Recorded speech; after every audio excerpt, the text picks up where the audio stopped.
Hey guys, welcome to another Versus video. I'm Todd Anderson, joined today by Brian Brown Doan, and today we're going to be playing some Modern. The Pro Tour is coming up for us, and we're trying to have a little bit of a standard hiatus because we're all on different teams, but that's neither here nor there. Now that Modern is being played at the Premier IQs every weekend at the StarCityGames Open Series, you now have a chance to play Modern. So we're going to give you our take on some decks as well as some popular decks on Magic Online over the next few weeks, and we're going to be battling them against each other. Today I'm going to be playing Blue-Black Fairies as designed by Asmanaguni. I don't know how to say his name, but it's something along those lines. Asmanaguni is what I'm going to call him. But it's basically just your average Blue-Black Fairies deck with one spicy addition. Let's go ahead and take a look. So Brian, what's this addition to the deck? Can you find it? Where is Waldo? I can. It's River of Tears. River of Tears adds a second color of mana to the mana base. Okay. Well, the actual answer is Pack Rat. Yeah, and as many of you know who have been playing Standard over the past year, you'll know that Pack Rat is just the worst Magic card ever printed that sees play. Not true. It's just super annoying. Mutavault just gives it, superpower. Just turns it into Superman. But alongside Inquisition of Kozilek and Thoughtseize, we have 8 discard spells main deck.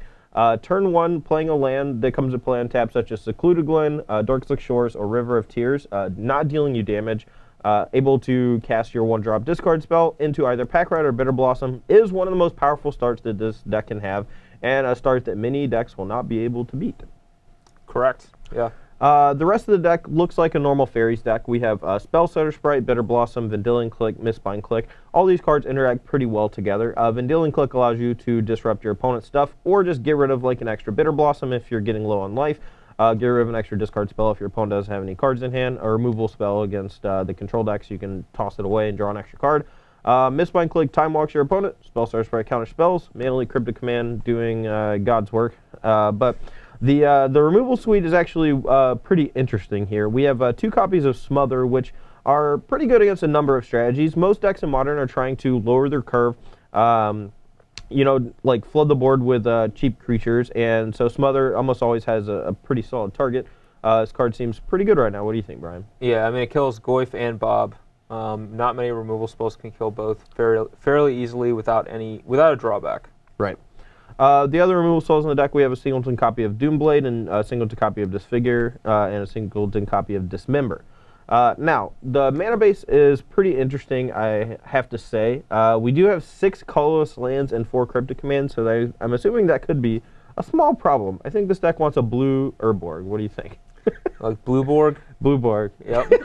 That sounds like Beetleborg, and I'm not going to get into that theme song today, but we have a ton of dual lands, though, to allow us to cast our discard spells on turn 1, as well as being able to just, have a seamless flow between colors, so we have Cryptic Command at the top. But as I said earlier, the 6 colorless lands of Cryptic could be a little awkward, but I really like the 4 Mutavaults in this deck, simply because it makes Pack Rat and Spellsetter Sprite and Mistbind Click into just, I don't know, ridiculous threats. One thing I want to say is I feel like Dismember is probably just the best removal spell, but because of Bitter Blossom and Thoughtseize, I feel like the life loss is probably like what's preventing him from playing more than 1 copy, because I can't really see many situations where you'd want Disfigure over Dismember outside of like the life loss being a big deal. Yeah, that makes a lot of sense. Yeah, this deck is a little damage heavy. That is one of the reasons why, as you can see, we're not playing the normal fetch land into Watery Grave mana base that like most decks in Modern tend to do. This deck, since we're playing a lot of fairy type cards, we get to play Secluded Glen.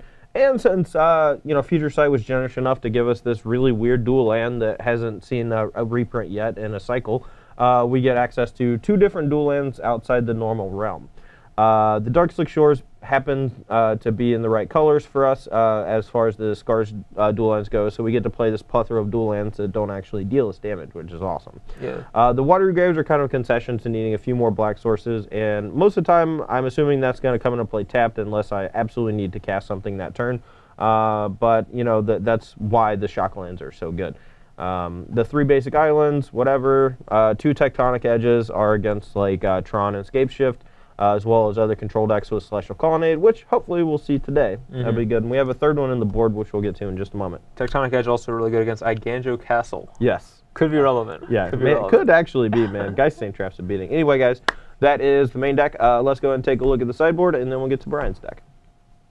All right, so as I discussed, we have a third Tectonic Edge, which comes in against any deck that has a very powerful land against us. Since we're a counterspell-based deck, our opponent's main way to, keep us off, normal footing is to have a land that has some powerful effect. And so Tectonic Edge helps us take care of that. Even though it is a little awkward with the Cryptics, we have another Disfigure, which comes in against things like Pod, anything with mana guys, or just creatures that Disfigure can kill. Third Vendilion Click against Control and combo decks. 3 Sower of Temptation, which are fantastic against the creature-based decks in the format. However, they're not as powerful as they used to be in, like, say, Standard, when it was in Standard, simply because we don't have Sign of Una to give it Shroud and protect itself.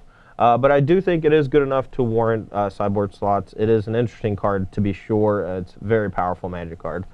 2 Jace Balerion against the control matchups, coming down usually while they're like tapped out for something. This card just generates a lot of card advantage early on and is a little tough to deal with. It is a little awkward in a Lightning Bolt based format, but the matchups where you want it, they don't always have Lightning Bolt. And plus you have the option to take up and give both of you a card if that's how the game is going and you want to keep it out of Lightning Bolt range. 2 copies of Negate for the combo and control matchups. 2 copies of Spell Snare for like Tarmogoyf and Dark Confidant decks. Basically, I don't know, it's more of a tempo play. There are decks like Jund and things like that that have a lot of 2 mana heavy, they're like heavy at the 2 mana slot, so Spell Snare is going to be pretty solid against them. Also very good in the mirror if people actually start picking up on Bitter Blossom Pack Rat Fairies. 2 copies of Ratchet Bomb against like black-white tokens, various decks that just have a lot of ways to flood the board, like Zoo, etc. But yeah, any questions about that? No, I have 0 questions at all. Interesting. All right, guys. Well, pretty boring sideboard as most go. This one's pretty straightforward. Anyway, that's all for me and my blue-black fairy rat deck. Mutavaults, etc. I don't know. Pack Fairy. Pack Fairy. Pack it in, boys. Anyway, let's go ahead and take a look at Brian's deck.